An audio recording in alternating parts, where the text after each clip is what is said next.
from the Siouxland News Studios in HD, the Wayne State Coaches Show with Jordan Furby starts now. Hello, everybody, and welcome to another edition of the Wayne State Coaches Show. I'm Jordan Furby. We're joined, as always, by the head coach of the Wayne State Wildcats, Mr. Dan McLaughlin. Coach, thanks for joining us again. Thanks, Jordan. I appreciate the opportunity. Well, Coach, the season opener is in the books. Unfortunately, wasn't the result we were looking for. A triple overtime loss, Northern State, 29-27. But really, we talked a little bit before the show, kind of a learning effort for this team because of this game. Absolutely. You know, if you look at the statistics, we should have probably won the game by 2 or 3 touchdowns, and didn't happen because of mistakes. There's never a good time to make a mistake, but we seem to pick them at the exact wrong times to make mistakes. You know, it's a great opportunity to learn, a great opportunity to get better, and like I told the coaches after the game, we have a reason to go back to work next week. And looking at, we'll go over the first half, second half highlights, and obviously the overtimes too. Going to the first half, you guys got on the board first, the opening drive, Osborne to Tonev Abram, 10-yard touchdown. You're up 7-0 real quick. Obviously a good start for you guys. Yeah, we had the opening drive, went right down the field and knocked one in, and the defense was playing tremendous. And you know, we really should have been ahead 21-0 at halftime. We got down into the red zone twice more and missed field goals when we really should have probably scored touchdowns and came away empty. And so 7-0 at halftime. It should have been more than it was, and it wasn't. Our offense was a little inconsistent, but the defense was outstanding, and you know, I felt pretty good at halftime that we were going to get this done, and it just didn't work out. And you take that 7-0 lead into halftime, into the second half. The opening drive, like you said, another missed field goal. Northern got a couple quick touchdowns. They score right in the fourth quarter, and then they get one with 5 minutes left to take their first lead of the game, 14-7. But you guys made a nice response, though, after that. 75 yards and 8 plays. The big play being Osborne to Abrams on fourth and 5 for 25 yards, and then Charlie Davidson punches it right in. Just talk about that drive. Well, you know, we're down 14-7. We had given them the short field on a miscommunication on a punt, and that allowed them to tie it. And then they went ahead 14-7. It's late in the game. You know, we're kind of moving the ball, but not doing a great job. It's 4th and 5, about midfield. They went cover 0, didn't have anybody in the deep middle, and Tonev Abraham was able to beat his defender on a slant route. Zach threw a great ball, hit him right in stride, and picked up about 20 yards on the 4th down play. And then Zach, again, made a great check at the line for an option call to Charlie Davidson that he knocked in from, I don't know, about 20, 25 yards out to tie the game. And so our defense held, and we go to overtime. And I told the kids, got them together, and said, we're dead even. We know we're the better team. Here we go. We're going to win the game right here. And before you guys even got into overtime, you had to block a field goal with 2 seconds left, and it seemed like the defensive effort as a whole, blocking that field goal, and just in the game in general, defense played really well. Defense played outstanding, as well as we've played since I've been there, and this is my 9th year. Just really pleased with how they ran to the ball, and you know, it was Jerron Irby that blocked that field goal. A tremendous play by him, and you know, we were just really pleased with their effort. Did you expect that field goal to be blocked? I mean, what was kind of going through your mind on that last play? I was hoping it would be blocked. I'll tell you that. Their kicker wasn't outstanding, and so we thought that they would try to play for the touchdown, but they played conservatively and played for the field goal. So obviously they had confidence in him. But I learned this after the game. I didn't know it at the time, but Jerron went up to Mike Aldrich, our defensive coordinator, and said, "Coach, if you put me in, I'll block the kick." Wow. And so he put him in, and he blocked the kick, and it's just a tremendous effort by him. And like I said, you know, we got the kids together afterwards and said it's a 0-0 ball game, and we feel like we're the better team. We're going to win it right here, and unfortunately, it didn't work out that way. Yeah, well, the game was tied at 14, would head to overtime. One session, though, wasn't enough. We'll break down the extra quarters against Northern State, plus get coaches' keys to improvement, checking on other Wildcat athletics in Wayne State 360, and preview today's opponent. Also to come. Stay tuned. Siouxland News presents the Wayne State Coaches Show on Fox 44. Brought to you by the Diamond Center, State National Bank, Pack and Save, The Max, Arnie's Ford, Michael Foods, Northeast Nebraska Insurance, and Wayne State College and the Wayne State Foundation.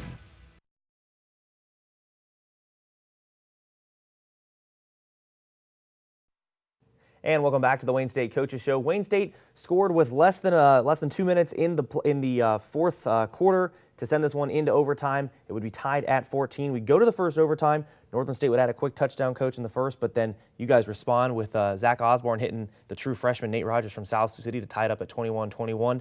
Talk a little bit about that drive. Obviously, they got the first touchdown pretty quickly, but you guys respond nicely. Yeah, that was one of the mental mistakes we made again by a young player.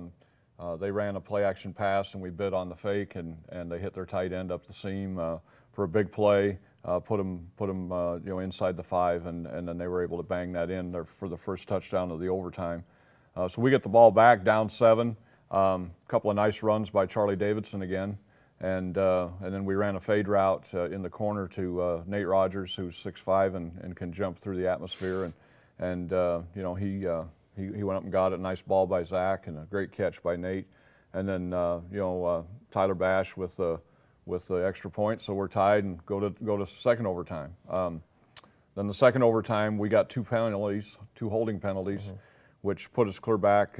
We had to try a 57-yard field goal, which was short. And so then now it's not looking good for the Wildcats, but our defense held up and did a great job and got them stopped too. It's not very often you get two shutouts, 2 zeros in an overtime when you start on the 25 in college football game, but that's what happened. And so then the third overtime, you have to go for 2 when you score a touchdown. That's right, and they were able to get it in, and they executed the 2-point play very well. And so again, the pressure's on us and on our offense, and we're able to get it in. Charlie Davidson again. 41 carries for 200 yards rushing. What a tremendous effort by a tailback. And so then we executed our 2-point play, and we actually caught the ball, but they said that he didn't get his feet down in bounds, that he was out of bounds, and so that was the game. And obviously a tough way to end it. You never want to see the game end like that, and especially in that third overtime where the rule is you have to go for 2. It's a tough way to go. But when you look back at the game, there's a lot of positives. You guys outgained them, 425 yards to 302. Very balanced attack, 220 yards rushing, 203 passing. And really, you had 3 or 4 stars from the game. You talked about Charlie, 41 carries for 190 yards and 2 touchdowns, the second most carries ever by a Wayne State Wildcat. I mean, talk about the offensive stars that you guys had in this game. I thought our offensive line played really well up front. Charlie obviously had a great game. I thought Zach, in his first start as a redshirt freshman, he hadn't played since his days at Harlan. Had some really bright spots. He obviously can get better, and we'll look for better from him. But I thought for his first game, he did really quite well. And then our defense, I just can't say enough about. They were just outstanding the whole game. Jeff Vandentop, a kid out of Boyd and Hull Rock Valley that just tremendous football player, had a great day. Tyson McGill and Nick Monzu at the inside linebackers. Austin Pomeisel, our free safety.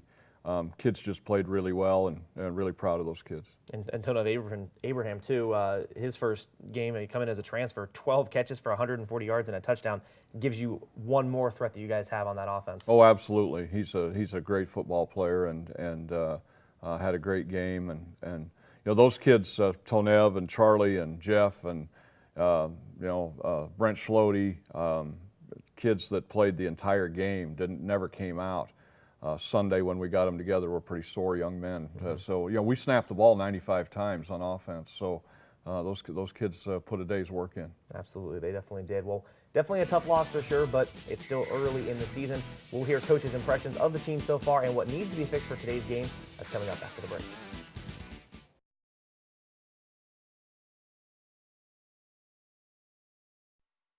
And welcome back. We're going to touch on some improvements that the Wildcats can do with Coach McLaughlin.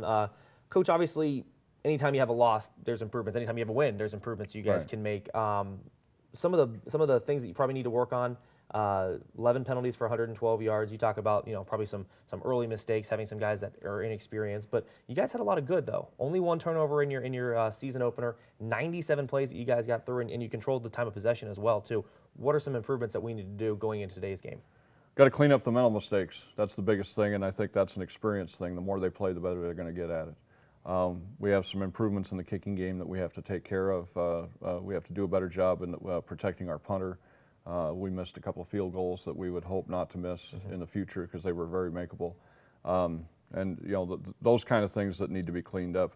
And then just some mental mistakes that kids made because of lack of experience, really on both sides of the ball, offensively and defensively. So they say that the biggest improvements in football are made between week 1 and week 2, and we certainly hope that's the case here. And the good thing too is that these are all correctable. Oh, absolutely. Things. There's absolutely. nothing too big that you need to kind of worry about. Yeah. There's no reason to to sell the farm. I think we have a very good football team. We're just young in a lot of places, and you got to grow through that and mature and get better. But one place you remarked on already, and it showed in some of the highlights we're watching here, the defense under new defensive coordinator Mike Aldrich really didn't miss a beat. I thought they looked great. They got pressure on the quarterback. There's a couple great plays where they had some nice pass breakups. What were your impressions of the defense so far? I couldn't be more pleased. It's as fine a defense as we've played since I've been the head coach at Wayne State. They just did a tremendous job. They did absolutely enough to win the game. We just didn't win. But you win as a team and you lose as a team. Nobody, if you play well, you don't win. Well, I lose. We all lose together. And so they understand that, and they're going to come out and try and do a better job themselves as well this week. Does that new 3-4 scheme kind of give you a little bit of a little more of a chip in your shoulder? Do you feel better about that scheme going in? I do. I like it better myself, but what time will tell. One game is just one game. We'll see over the course of the season. But right now, I'm very pleased with it. And now it's obviously only the first game, still early in the season. What are your impressions of the team so far? What are they doing well? What do they still need to work on? Well, I'm pleased with our team. I like my team. I like my kids. I think they play hard. I think they're competitive. I think we've got talent. They're very coachable. They're fun to be around.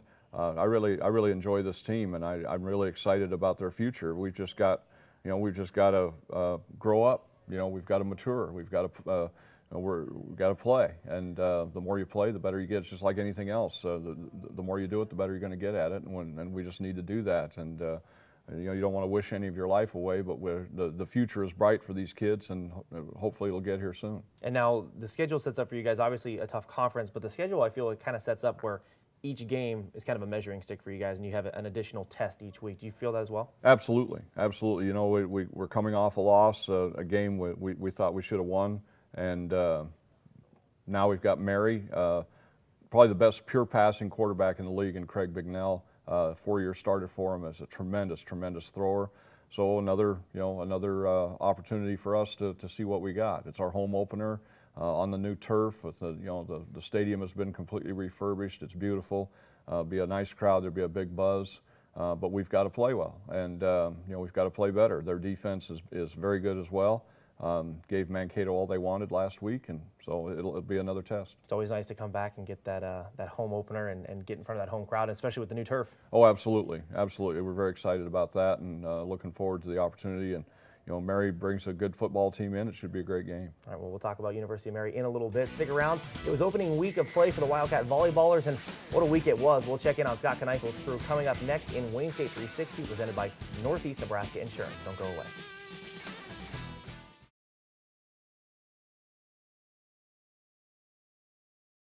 Wayne State 360, a look at what's going on all around the Wildcat campus. Brought to you by Northeast Nebraska Insurance.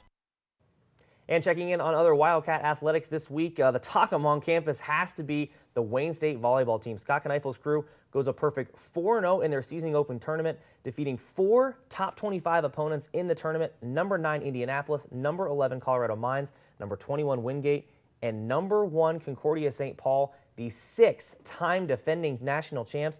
Wayne State takes them down 3-1. The Wildcats improve in the polls as well this week, moving up 12 spots from number 20 to number 8, and they even receive 3 first-place votes. Voters thinking very highly of Wayne State, and why not? If you beat the 6-time defending champs, yeah, I think they deserve some recognition there. Wayne State played in the Colorado State Pueblo tournament last night, and today want to wish the best of luck to the Wildcats, and that is a look at your Wayne State 360, brought to you by Northeast Nebraska Insurance. Well, Coach, coming back to football here this week, this week's opponent, you guys come back home to the friendly confines of Cunningham Field, play University of Mary. It's a 1 p.m. kick. Your home opener. Guys are obviously going to be pretty pumped up to play in this one. New field turf. Everything sets up great for a great game. What do you know about University of Mary? What are some of the challenges they're going to present for you guys? The first thing is their quarterback, Craig Bignell, is probably the best pure passing quarterback in our league. outstanding young thrower, not seniors, 4-year starter for him, tremendous quarterback. Their defense is big and fast. An added plus for them, I think, is that Myron Schultz, their head coach, has announced his retirement already. And so, you know, they're wanting to send him out on a good note, and I'm sure a little bit extra to play for. You know, for us, it's a long trip for them. You know, and our home opener, our kids are jacked up to play on the new turf and the refurbished stadium. It looks really nice. We're expecting a great crowd, so it should be a lot of fun. And we talked a little bit earlier too about kind of getting that measuring test. They played really well against Mankato last week. Obviously, they're going to give you your best shot too with their coach retiring. What do you guys need to do to prepare for this team, and what are going to be kind of things that maybe you still need to work on with this team? Well, our preparation has been good. We feel like we've got a good game plan. Again, it's just cleaning up the mistakes. You know, if we don't make those mistakes last week, we win by 2 touchdowns. So that's the key, is how well we play and how well we overcome errors and not compound them with mental mistakes. That's the biggest thing. You can handle a physical mistake, but a mental mistake is pretty critical, and so we've got to get that fixed. If we can do that, I think we got a great shot. And obviously, it's great to get it home. You're going to have kind of the new guys. This is their first taste of Cunningham Field. Anything you're looking forward to as far as the home opener? Well, always excited to be at home. Always excited for the home crowd, and you know, our people follow us well. The campus follows us well. Usually have good crowds, and it's just a great atmosphere. I'll be excited to see how our kids respond to that, and you know, if there's an added sense of nervousness or not. You know, again, with young players, you never know. You roll the ball out and see what happens, and so we'll be interested to see what goes on. And I'm interested to see how you guys respond on the new turf. Some of the quick guys. It should be fun to watch. Yeah, it should be a good game, and I'm excited to watch us play. We'll see if it'll be a track meet. Alrighty, well, coming up next, we'll see what's in store for Wildcat Athletics this week. Plus, get Coach's 3 keys to victory. That's coming up next.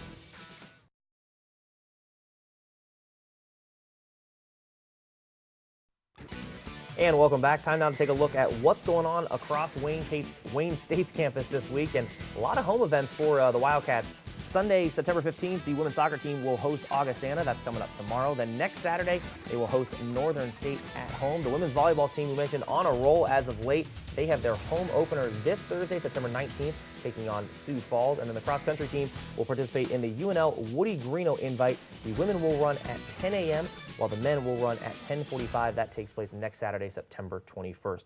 Coming back now, talking with Coach McLaughlin. Coach, you guys open the season at home today. Open the home slate, I guess. They opened the season last week. The home opener today at Cunningham Field against U of Mary. Kickoff is set for 1 p.m. What are our 3 keys to victory to get the win today? The first thing is we got to clean up the mental errors. You know, you hear coaches talk all the time about, well, we didn't execute. You know, you give a young man something to do and he has to execute his assignment. That's the big thing. Secondly is consistent offense. We need to do a better job there. You know, we had a couple of drives last week where we were like a hot knife through butter. We were just down the field, and then there were several times in the game when we had great field position and we were 3 and out. So we just need to be more consistent in what we're doing offensively. I think we got a great chance to be good there. Just got to be more often. And then clean up the kicking game. You know, we need to do a better job there. We had a couple of punts that weren't completely blocked, but they got hands on the ball. We missed a couple of field goals. So we made some mistakes there that hurt us, and we need to get those fixed, and we've worked hard on that all week in practice, and we'll see what the results are. But again, you guys get to have that home cooking, open up the home slate at Cunningham Field.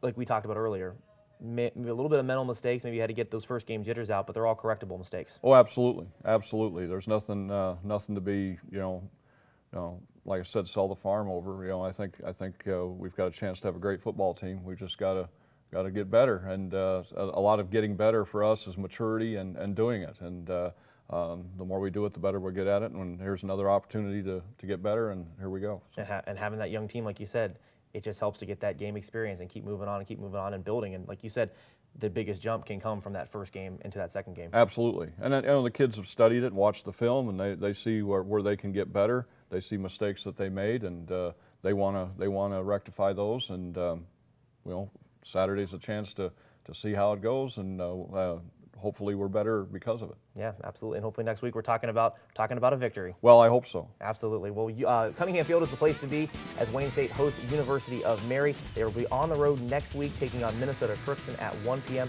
That is going to wrap up the Wayne State Coaches Show. Coach, I want to thank you again for coming down. I appreciate it, Jordan. Appreciate We'll see you next week. Absolutely glad you're here. That's going to do it for us. We'll see you next week, and go Wildcats.